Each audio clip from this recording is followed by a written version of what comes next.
What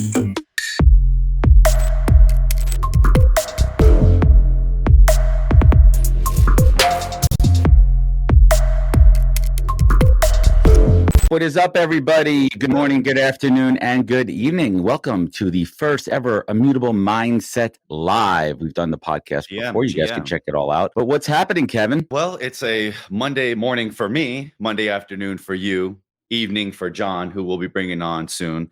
But everything's great. I mean, I'm ready to get this day started, ready to get this talk started. We've got two awesome guests doing a lot in this space. I'm just ready. How about you, Adam? I'm doing great. So let's get the show started because I know it's almost John's bedtime. He's got to be up at 5 a.m. to hit the gym. I know he's got his trainer waiting for him. So let's get to it. Let's bring our guests on and do a quick round of introductions.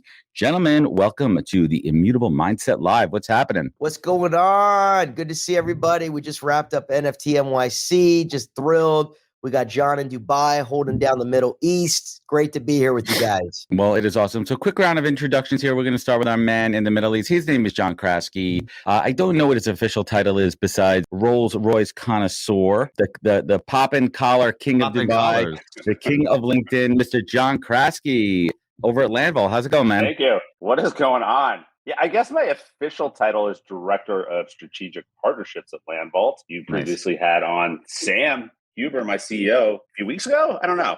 Yeah, we interviewed Sam a couple of weeks ago. That episode is dropping in a couple of weeks. Excited to share that. So you're actually going to be on first if you think about it, because this is a live show, so the content is actually live now. Sam's show isn't coming out for a little bit. Yeah, so you're actually first mover advantage. So let's talk shop for a moment here. What is it like to? A serious question here, man. Like lifting up your entire life and moving, all the way around the world to Dubai. It's a new city. New people, getting acclimated, like even things like finding your dry cleaner, going to the supermarket, feeling comfortable there. What's that like, man? Yeah, I was actually just thinking about that. I've actually now found kind of my favorite smoothie spot. I found a burrito spot. I've been there like 3 times in the last 5 days. So yeah, that's I found important. The burrito spot. I had not. I'm actually supposed to ask you about that. You brought it up, and Dennis Fantasy asked me to ask you. What's the best burrito spot? So what's that burrito spot name? It is called, it's in the mall. It's in the Dubai Mall, which is actually literally 100 New York City long. It was insane. So the burrito spot is called, hold on, let me pop it up. We're doing a plug for the burrito spot in Dubai, right? This burrito spot better be sponsoring this episode. It is. We're gonna have to back channel it for the replays here. It is called Takado Mexican Kitchen. They are selling. There we go. They are. Well, if you're ever in the greater Dubai area, please check out Takado Mexican Kitchen for all your burrito desires and needs. So, did you I'm just curious. Did you are you renting a spot there? Did you have to? Was it furnished? You just kind of plug and play. What's it like for folks that are thinking about making the move over there? Was it pretty easy? Yeah. So Sam and I are both doing these furnished rental apartments. It's Sonder. There's Sonder, and I think there's another place called Landing. Those are 2 of the biggest ones I know. But Sonder, yeah, it's basically like I'm in a hotel, but it's a furnished apartment. So pricing is comparable to LA, New York. Jeez. Seamless. They actually, to answer the dry cleaner question from Kevin, there's a dry cleaner here. So I've already done 2 rounds of dry cleaning service here. I have a gym, pool. There's a restaurant and cafe. It's seamless. It's honestly, it's more like America here than Europe. I was expecting it to be more like Europe, obviously. Oh, interesting. Because we're closer to Europe, yeah. But lots of Starbucks, lots of Dunkin' Donuts. Boo. Pizza Hut. There's lots of Pizza Huts here. There's a Domino's. I think I'm looking at a Domino's across the street. I would say 90%. Yeah, 90% of the people here are expats. So there's actually not that many Emiratis here. It's great. It's the thing I'll say about it. Like I know I've been talking about like how clean and safe it is, and and obviously there's severe ramifications for doing bad stuff. But the reality is, as we know in America and parts of Europe and other parts of the world, there's like no ramifications for doing anything bad. So I mean, maybe it's a little extreme, but Florida. You know what? I'm walking down. I mean, I left my laptop at the coffee shop yesterday. Not even joking. 4 hours, just left it. I was like, because people said, "Oh, don't worry." So I was like, "All right, I'm going to trust these people." We're going to test it out. I literally came back, and it came back, and it was still there. Wow! And it's super clean. I mean, I was literally walking at the mall like outside of the mall, and there was literally 2 guys sweeping on top of my shoes. Like they were literally sweeping the street. I've heard it's the cleanest place on earth. Well, It is the cleanest place on earth. Yeah, it's that's the great cleanest place on marketing. earth. Great marketing, and yeah, the tourism board of Dubai should be paying me. Honestly, I'm pumping them up so much. But Since we're on the subject, but real quick. but I want to say Go one ahead. last thing. Go ahead. So like that innocence, that sense of innocence you have as a child when things are safe and you don't understand that the world's like an evil place. I have had that feeling when I got here. That's the crazy part. Like I did That's a not good way know to that say you it. could actually recapture it, but that is what I have. That is what has happened here for me. Hey, John, So to that, don't ever come back to LA because that innocence will be gone Opposite. like that. Yeah, don't even think about going to LAX. The moment your plane touches ground, the innocence is gone. Yeah, don't go to Miami to that point. But before we dig into that, I just and Kevin will double back to John in a moment here. But we'd be remiss if we didn't do a proper introduction from my man Justin down there. Justin is a man of many talents and many voices. You and your kids may know him from some of your favorite childhood cartoons like Hey Arnold, and now he's doing a couple of Amazing Spider-Verse and correct me on that one. Spidey and his amazing friends, where I play Rhino. We're the number 1 cartoon on Disney Plus for 2 to 6 year olds. So throw out a little Rhino. Hey Spidey, get over here, or I'll web you up. And there you go. And my 5-year-old and Kevin's 2 kids are definitely checking that one out. But Justin, why don't you fill us in? Talk to us a little bit about your journey and what you do in the Web3 NFT space. Well, John and I have NFT Heat, which both of you are on, and that was a fantastic episode. So we've been doing that a little over a year now, which is just an incredible podcast. And candidly, it's a TV series now with Alter TV. So we've been doing that for the TV portion roughly 6 months now. And it's been wonderful. We get to bring on thought leaders like yourself talking about Web3, the metaverse, and we're expanding into AI and all different types of technology. So that's been a blast. And then I also have an animation studio, a Web3 animation studio, where our team comes from a lot of the wonderful cartoons like SpongeBob and Hey Arnold and South Park and Rick and Morty. And we work with some wonderful NFT projects to help them do cartoons, expand their content so they can actually monetize and build a larger audience than, just the 2,000 folks or 2,000 degens that are in their Discord, so they can actually monetize and grow. And then we also have a daily animated cartoon show called The Morning Fork, where it's a parody show where we make fun of NFTs, crypto news, and all stuff like that. Just wrapping up NFT NYC, which I guess officially ended Saturday or so. So I'm feeling a little bit of the ramifications of that, but it was cool to see so many friends and make new ones. And before we get into, before I toss it over to Kevin, just some quick thoughts on NFT and why. And John, we know that you're such a proponent of the cartoon Tiesto fueled parties, and there were those, right? There are those parties, and in my humble opinion, I think there's a huge value to those from a networking and connection perspective. Obviously, there's a lot of bullshit there. Obviously, it's still a party, but it's still a good opportunity to connect. But aside from that, the more intimate. In my experience from the day I was out on Wednesday, I was at intimate events where I really got to connect with the people that I wanted to, decision makers within the Web3, within the NFT world, the builders that were still there. They're talking about what they're working on. We're connecting on the future. And from a hiring perspective for what we do, we're in a stalemate right now. We're really not moving the needle on building. And the VC funding is starting to, it has certainly dried up a bit. So we're in a place now from our perspective where we're just going to double and triple down on those relationships and continuing to add value. So from my perspective, beautiful weather here in New York, great events, good people doing things, but I'd say about a third of the turnout. What was your take, Justin? Yeah, I mean, it was definitely significantly smaller than last year, and which was obviously smaller than 2021, where we were in this, complete bull market. However, agree with you. There's been a lot of talk. Our NFT conference is going to exist next year, right? NFT LA, unfortunately, was pretty much disastrous. NFT Miami was great. So many wonderful friends that throw that event, and NFT New York was smaller. However, my feeling is I do hope these conferences continue. And the reason being is even though nobody goes to the conference, it becomes an opportunity as a destination where communities can come together, throw satellite events, collectors, builders, they can all come together. And that's where the schmoozing and the connecting happens. Exactly. And relationship building continues. And my concern is if the conferences end because, they're not really able to monetize, then these satellite events will dry up as well. Nobody's going to fly to New York to just meet one community. You want to fly to New York because there's that conference and there's, which you're not going to go to, but there's 8 events and 2 parties in the evening. So that's kind of my feeling around that. We'll see. I heard that because they had it at the Javits Center this year, which is, a fantastic conference center where they hold the biggest conferences. I talked to somebody there and they said it was roughly $7 million to put it on at the Javits Center. So I'm sure that they lost their shirt. My feeling is they'll probably scale it down next year and it'll be somewhere around Times Square. Yeah, it'll be in the back room of the Red Lobster in Times Square. That's exactly what we're one special.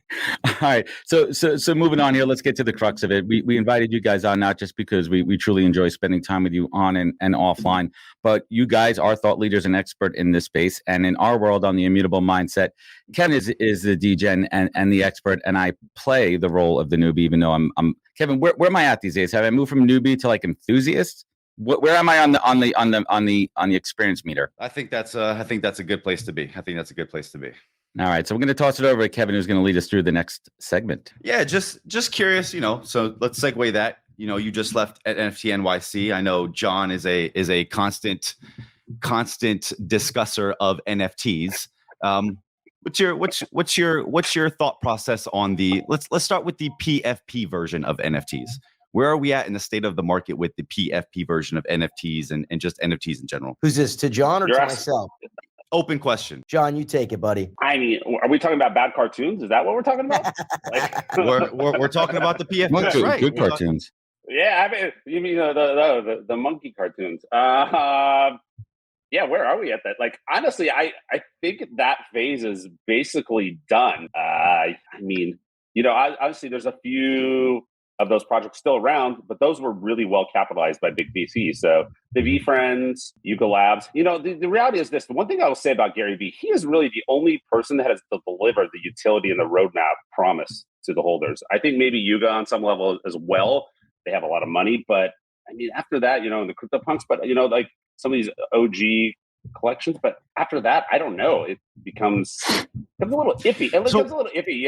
I mean, like the Doodles thing with Dapper Labs seems kind of interesting. I don't really know how successful that's been. So to that end, then what's your idea on the community side of it, right? So for the projects that are still, you got The Gods, you got Artifact, you got Azuki, you got a lot of these projects that are still doing really well. And a lot of the utility from a lot of these holders it's community. It's a lot that's delivered not from airdrops, not from anything monetary value.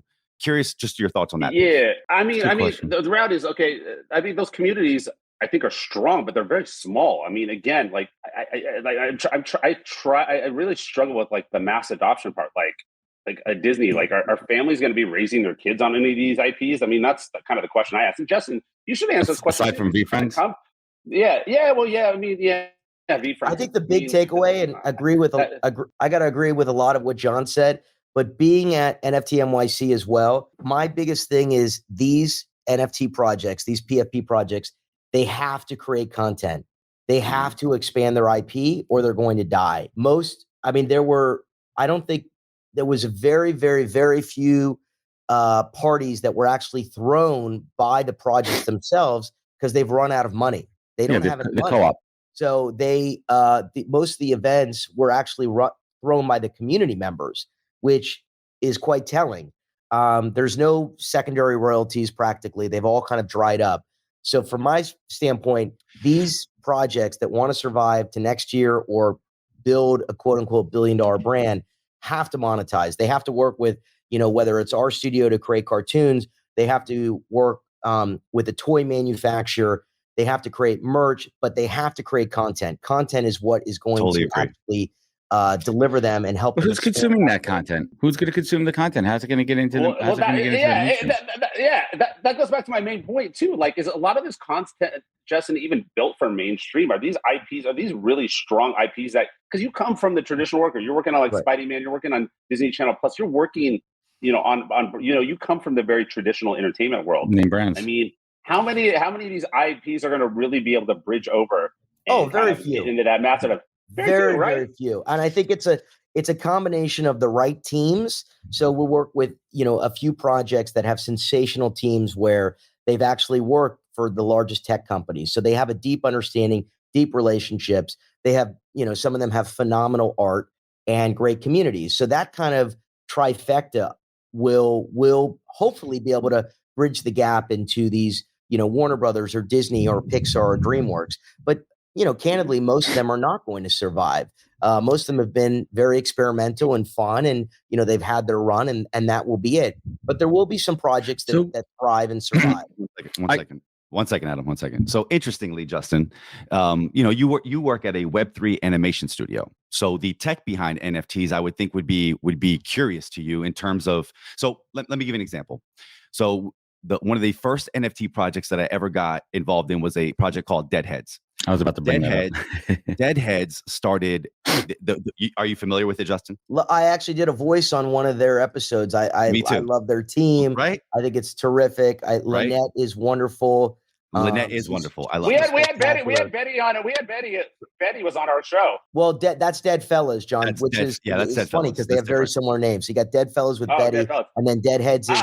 They started as like an animation. Yeah. So Deadheads started as that's right. They started as an animation studio, dead projects, CMI Studios, and basically what they did is their CCO project. So any of their holders, they could stake their NFTs to be in the show, and then in the show, you stake your NFTs, boom, and then now you have the opportunity as that holder to create merch, to create your own storyline with that own character and do interesting things with that. So the interesting part about the tech when it comes to this side of things is that piece right there for me is, I think that this industry is so much more about the community. It's the communitization of things. So not everybody wants to be Disney. A lot of people just want their 1,000 fans, and then they could thrive with 1,000 fans doing what they're doing. Correct. Now I do 100% agree with you. The only way Deadheads is going to work is if they create content on content and they bring an audience to them. But I'm just curious on the tech side, being that you have a Web3 animation studio, are you guys playing with kind of how Deadheads is using it in terms of go ahead, please. Yeah, big fan of Deadheads and agree with you, Kevin. I mean, many projects and many content creators, as we know, with 1,000 super fans, they can make millions of dollars a year and thrive. Now, it's a little bit different with these NFT projects, candidly, because their floor prices has practically gone to zero and they're not getting any secondary royalties. So they need to be able to monetize in a new capacity. And that's where we think bridging the gap and actually creating cartoons or something of that nature will be very helpful if this trifecta is there. Yes, I think the tech around NFTs is sensational. So we really look at cartoons as next generation storytelling. How do we involve the community? How do we involve the community in terms of the opportunity for them to participate in the story, for them to pitch ideas, for them to pitch episode ideas? How do we set up a channel within their Discord where they can actually audition to be a voiceover actor in the character?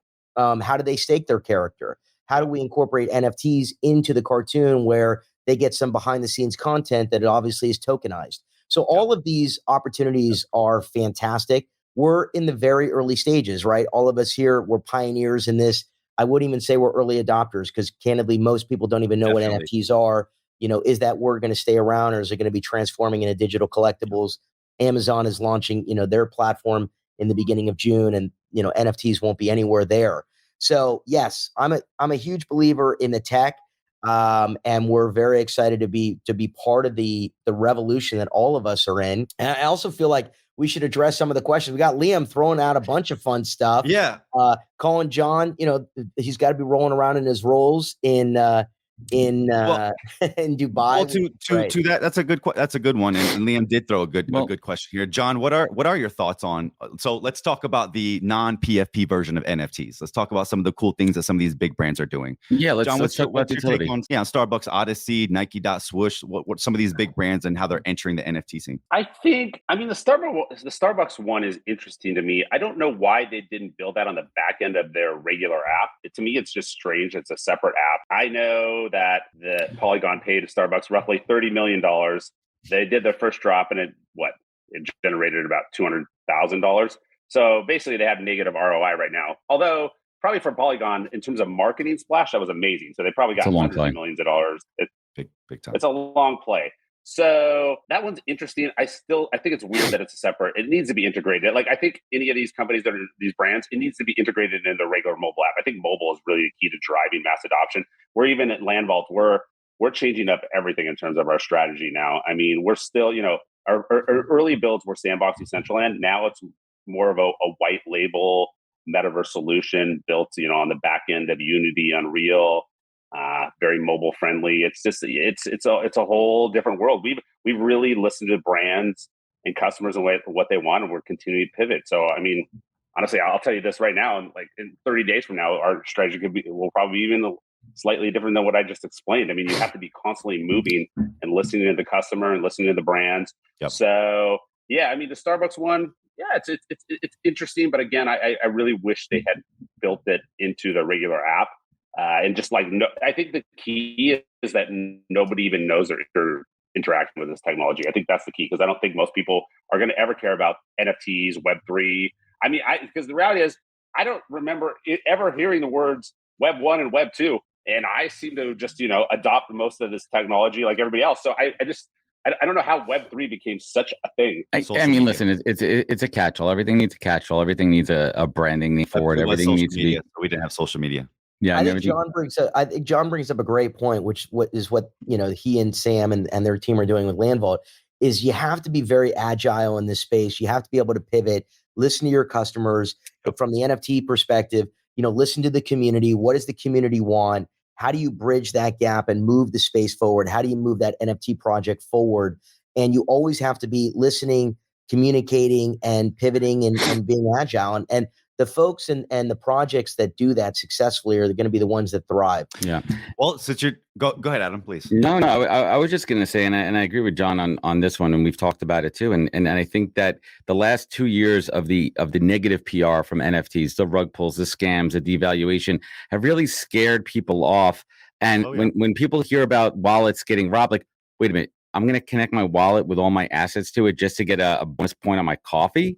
No, I think that, and we had discussions about this during New York NFT Week with some people. There almost has to be an intermediary. I mean, I'm calling it almost like a coin purse, something where you could access brands, loyalty, and activation without giving them, access to keys to the kingdom. So I think people are scared, they're uneducated, and now we kind of had that forest fire where we had to burn all the shit projects and let the oaks and the saplings rise. Yeah, and also, I mean, one of the big takeaways from NFT NYC this year, I mean, I listened to one of the founders of OpenSea talk about how, clearly there's been so many scams. I mean, I got hacked significantly. Most of the people in the space have been hacked. Kevin, it looks like you as well. So, I don't have anything anybody wants. And there's so many, right? There's so many of these Web3 infrastructure, NFT infrastructure companies that are going to streamline and, get rid of the friction. MetaMask is ridiculous for a newbie to get into the space and buy an NFT. It's never going to happen. If we want mass adoption, it has to be like you don't even have a wallet. You don't even worry about your keys. You're not even going to know what those things are. And that takes a while, right? Tech doesn't happen overnight. But I think within the next 6 months to a year, we're going to see many, many Web3 infrastructure companies that are making this process so streamlined.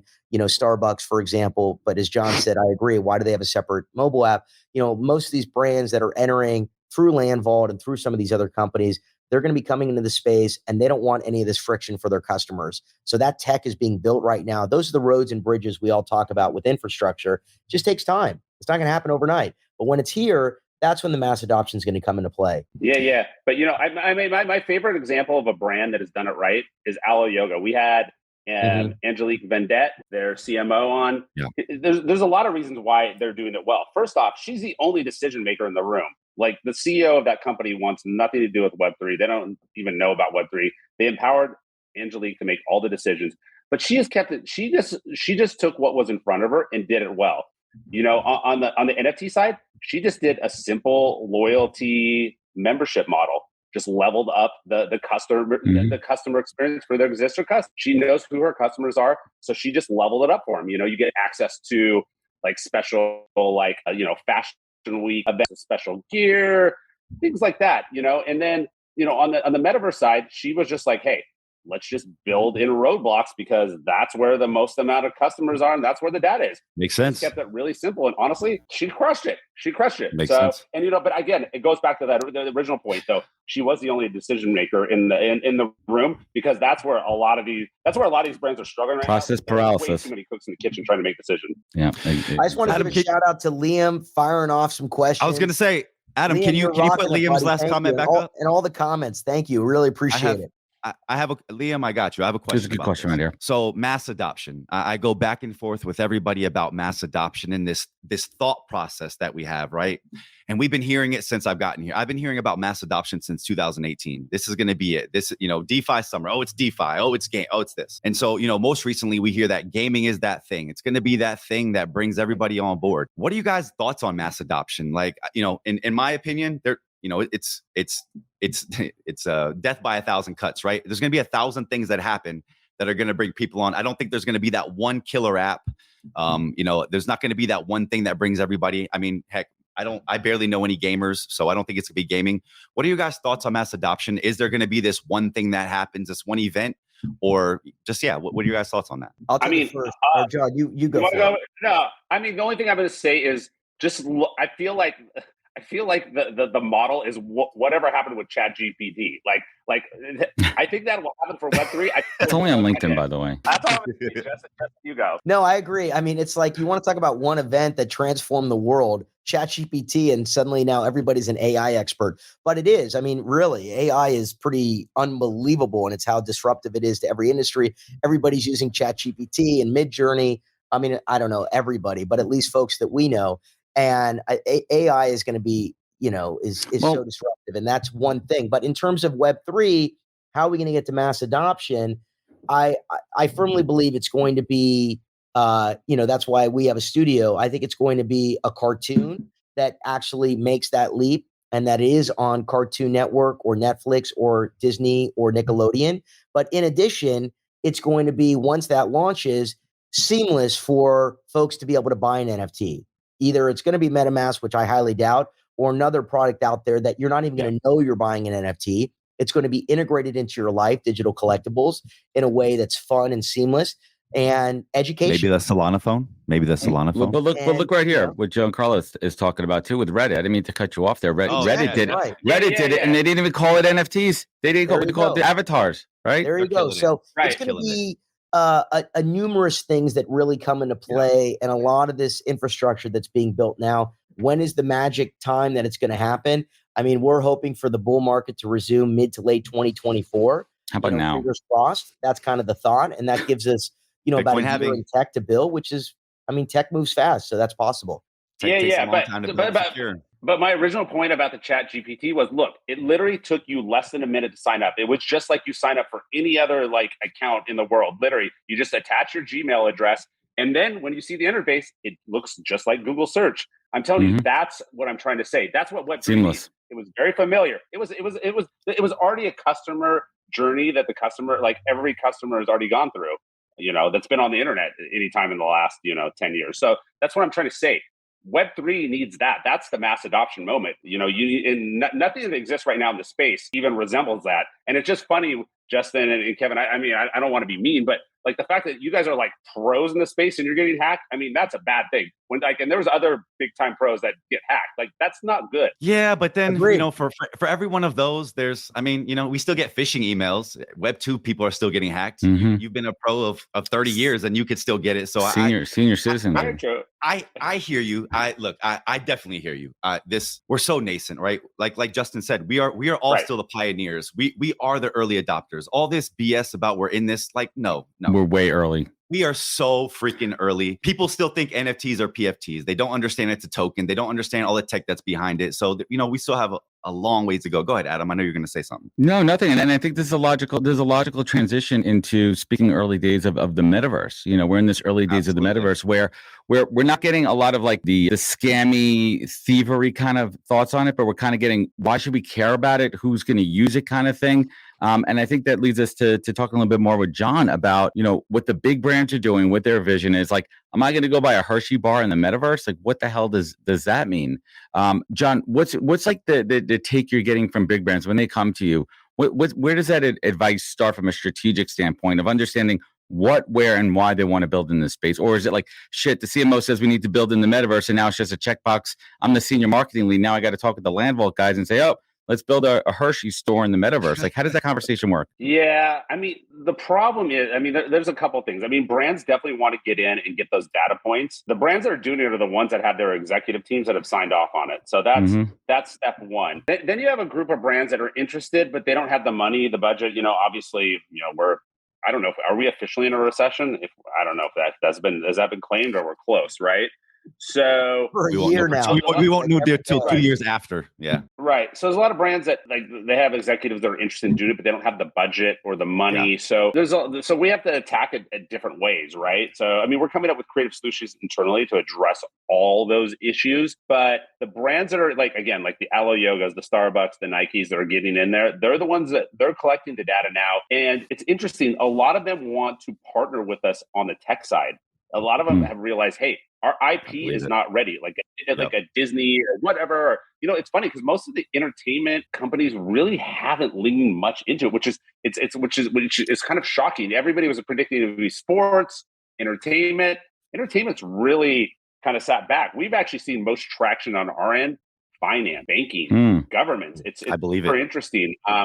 So we have plenty of brands we're talking to, but we're just having to come up with different solutions. The thing too is a lot of these brands, I think the Starbucks Polygon thing and some other these big deals, the pay for play thing, it doesn't exist anymore. Like we're not companies don't have the money to Web3 companies do not have the money to give these big checks to Web2 companies. So it's coming up with different creative solutions to give those brands the power to go out and maybe get the money from other partners that they have. So, we will come up and consult with those brands, give them a strategy to go back to market to wherever they need to get the money to fund the building. But again, it goes back to Web2 and Web3 brands really partnering. Like that's the environment now. It's like, hey, let's build this together because there's not enough money out there to do it the way it was done that maybe the last couple of years. Just to jump in real quick, Sure. Liam, you got to bring Liam on as your next guest. He's bringing the heat. So John, I don't know if I mentioned you during NFT Miami, I ran into Volan, who we had on the show a long time ago, who's now over at MasterCard, and just some alpha on MasterCard. They have been building and building for the last couple of years, very much behind the scenes and ready to pull the trigger, according to some inside information. So they're just kind of waiting for the right time. They're going through some of the issues government-wise that need to be taken care of. But, a lot of these big companies, I think that they have been building, and I think Liam brought up, or somebody else in the comments brought up Apple earlier. Why haven't they taken a big chunk?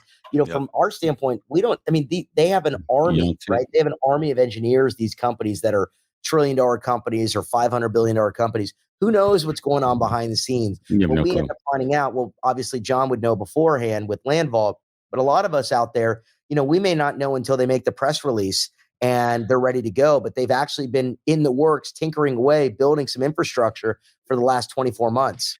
And I've been saying this, and I minted a MasterCard NFT, and I told Adam I would give him the link, just FYI, this weekend, just so that's funny.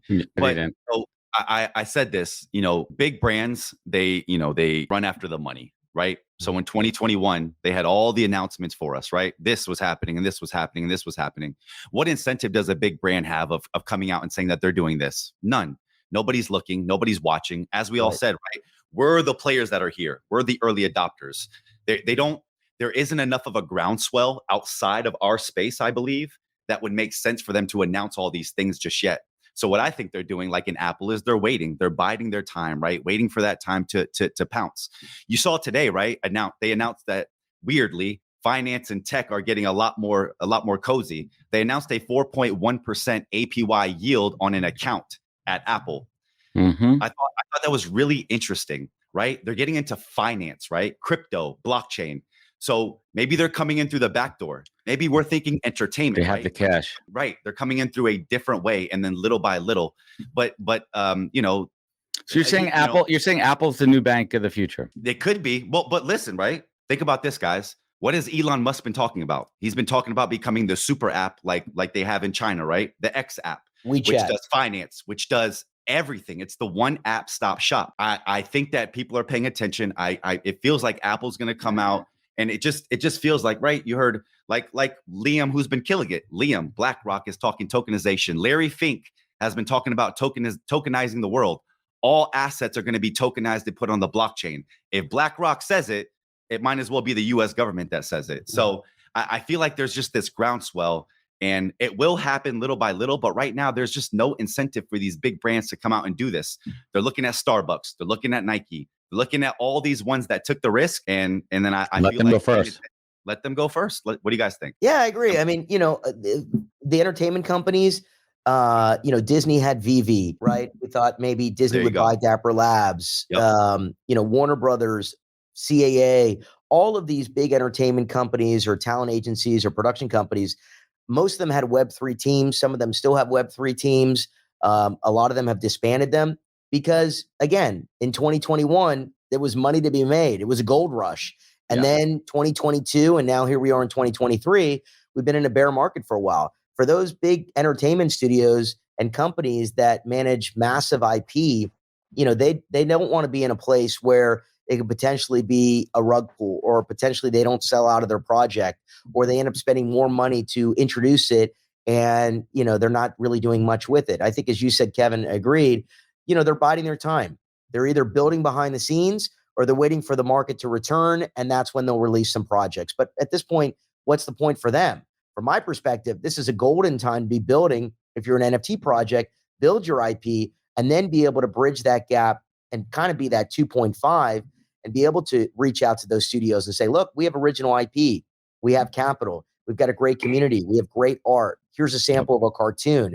Here's a way for us to be part of the future IP. Here's a way for us to be part of the next generation of storytelling. We've incubated it as an NFT project. We've tested it. We've done A/B testing. We've figured it out. We know what works and we know what doesn't work.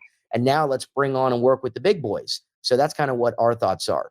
Yeah. But Jeff, I mean, like into the metaverse. I mean, it's crazy. Box is still not even open to the public, which is insane. I mean, most decentralized metaverse in the world, and like some of those builds are completely outdated now. So like, I don't even know what you do. Do you blow them up and have to rebuild them or try to update them? I mean, it's just crazy. I mean, that's why the entertainment companies have been hesitant. But first off, visually, it doesn't look like anything they've created.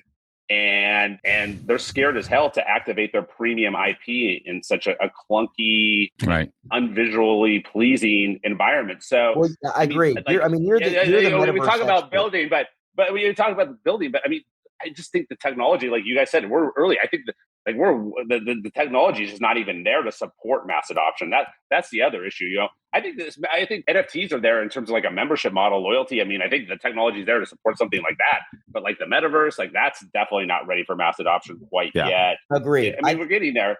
Agreed. But and I don't know how fast it's going to accelerate. But I mean, let's be honest. Like AI has been around for what the concept 40 years. I mean, it's been around long. In our mind, like before the web. That's right. Long time. Agreed. Right. And now we just finally hit the kind of mass adoption moment. So where are we at Web3? I'm not sure. I think it'll be faster adoption just because AI the idea came along way before like a lot of these advancements that are happening now. But still, I mean, probably 5 years. I think 5 years is probably, my guess is that's when I think we're about 5 years from real mass adoption.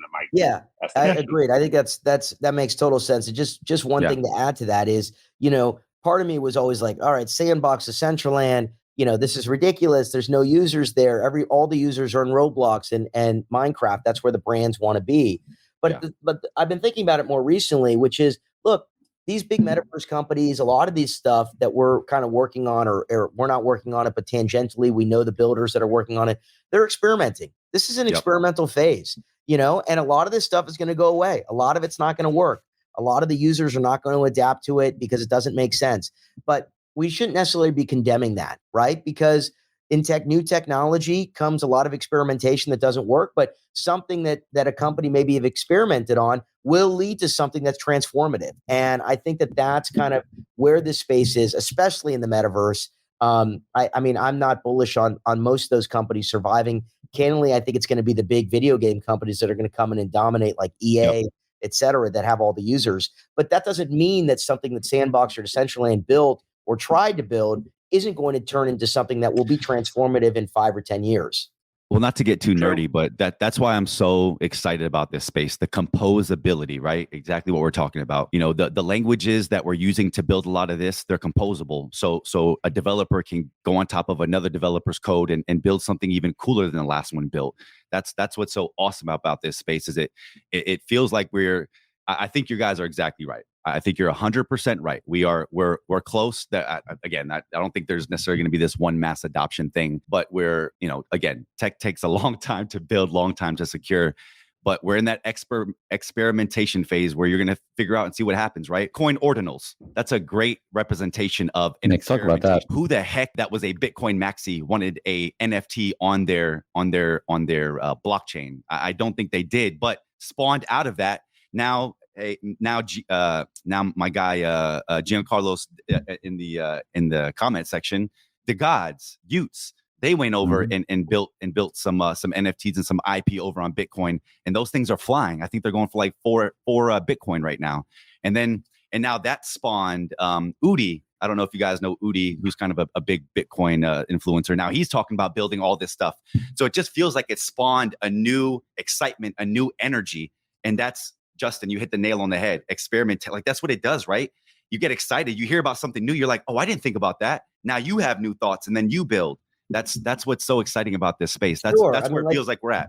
Like you said, I mean, Bitcoin maximalists hated ETH, they hated NFTs, and here you go, you got Bitcoin, ordinals that are just blowing up, and now you have all these, these Bitcoin maxis that are like, oh, NFTs are quote unquote, they're called ordinals. This is interesting. And these things are flying and making a lot of dough. And here we are in this very experimental phase with NFTs on Bitcoin. So yeah, I mean, that's kind of the fun of this space is you never know what's going to happen. I mean, ordinals popped up a few months ago, and now there are all these builders and collectors in this space. And I still have a difficult time understanding it, but early folks that are very early on have made a killing on them. So yeah, I mean, that's kind of the fun. That's where we are, and we shouldn't take ourselves too seriously. You got to be a little irreverent because we don't really know where it's going to go. Yeah, this has been a great chat, and this is what we like. This is our first live show, and I think it's a pretty cool concept. It's just have an open and honest conversation. It's not as structured as a podcast. We know what you guys do. We'd rather use this time to involve the community, bring in some comments, bring in some questions, and just spur a lively conversation. So, Kevin, bring us home here. Let's wrap the show up today. Yeah. So, again, really appreciate you guys for joining us. Really appreciate everybody for joining us, for interacting with us, for having some awesome questions. Liam, Dennis, Gian, appreciate y'all for coming along. I've lost my train of thought. Adam, can you help me wrap up this show?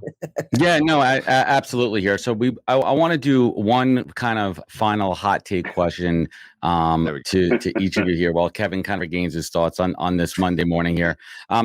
John, what do you think the biggest threat to the future of the metaverse growing and mass adoption is? What do you think the single biggest threat is going to be? Security. I think it's security. I think it's the security issue. So I actually was talking to a company today that has it's an AI security company built for the metaverse. So I was super intrigued by that. But I think that's where a lot of brands, institutions will have hesitation, right? I mean, there's really no policing of it right now. So it's your kids could be interacting with who knows, right? And with the avatars and all that, I think the security thing. So there's a lot of interesting things happening in security with like biometric data and things like that and stuff I don't even understand. But yeah, I would say for me, it's security. Justin? For the metaverse? That's your world. Yeah, Justin, in your world, let me spin it around right here. I mean, you're working on some pretty creative stuff out there, and leave us with one piece of alpha out there from a creative standpoint. What's something that really gets you excited, and not just what you're working on, but what others are working on when it comes to utilizing creativity, and it can be even the one-of-one art, like getting back to the origin of where NFTs really started with the one-of-one art. Like, what are you seeing in the community? What are you hearing the word on the street at these events? What is it that's really keeping your fire lit in this space? Oh boy, that's a hard one because there's so many things. That's why it's the last question. One-of-one art blocks is blowing up. It's still, if you got if you got some of those fantastic art blocks, curated pieces early on, I think those are going to be long-term holders. We got a lot of like Asian and Russian collectors that have popped in the market recently, and a lot of these pieces of art I think will be exploding over the next 10 to 20 to 30 years. That's not really my world. I think what really gets me excited and kind of what I gathered from NFT NYC, again, are the smart teams with great communities that are really focused on expanding their IP. How do they get to that Web 2 world where they can incorporate NFTs into their project, into their content, but build that huge audience, which will actually help them get to $1 billion brand, so they can actually, build toys, build merch, TV shows. So that's what gets me super excited. That's what gets me up every day working to help those projects do that with our team. I want to thank the commenters, Giancarlo, Liam, dude, you brought the fire. Dennis, Kevin, Adam, this was awesome being on. We're thrilled to have you guys on NFT Heat. I got a plug for everybody. We're getting to the plugs. I got you. Oh, Kevin's going to bring the plugs. Perfect. I got you. Everybody. Plugs of all types. Real quick. Proof and Zen Academy, just for the record, are doing amazing things with one-on-one artists. I just wanted to say that. Okay. Check out Crypto Toys. Checked out Crypto Toys. Thank you all for tuning in to today's first live episode of The Immutable Mindset with myself and Adam, where we had an incredible conversation with our guests, John Kraski and Justin Shenkarow. We hope this discussion has sparked your curiosity, inspired you to think more about the future of technology and how it can reshape our daily lives. Justin, let's start with you. Please let the people know where to find you on social and let them know anything you got going on. All right, cool. What's up, everybody? So just at Justin Shenkarow. Shenkarow is similar to Cruz or Pitt in terms of the spelling. Check IMDb also. But at Justin Shenkarow, and then watch our daily cartoon show. We're on Twitter, Instagram, TikTok, and YouTube. We got to get on LinkedIn, which is John's territory, but we're at the Morning Fork, and check out our studio, but always reach out to me. I'm very transparent and available all the time. And thanks for tuning in. John, love it. Amazing. Past John's find bedtime. me on LinkedIn, obviously. No. I'm not going to the gym tomorrow until 8:30, so we're good. I've had to adjust a little bit because I take a lot of meetings from 7 p.m. on, so it's kind of crazy. We have to time shift, right? Yeah. It's all good though. I'm kind of finally adjusted to this new normal. But at John Kraski on LinkedIn. We have the NFT Heat podcast. You can find us there. At TV NFT show now Heat. is off. Correct. And then I just started filming a new TV series. Don't worry, Justin, I'm not cheating on you. It's going to be called Land Vault, live from Dubai, building the future of the metaverse. We're going to be doing 31 to 2 minute episodes. We already shot 15 of them on Friday. The Rolls Royce was one of them. But we're trying to. It's kind of like think CNBC meets Bravo. It's kind of going to be a little more fun because here's the thing that you guys know: the content on LinkedIn in terms of Web3 is a little stale right now, and I think there's a blue ocean opportunity to start to create your own original content, and kind of control the narrative. So that's what we're trying to do because let's face it. I mean, AI. You just said don't even try to compete with the AI stuff. That'll. Yeah, we don't bother with that. But I think, but Web3. I think the most successful creators. In terms of Web3 are the ones that are going to start creating their own original content, something fun like this. This is a killer show. I love it.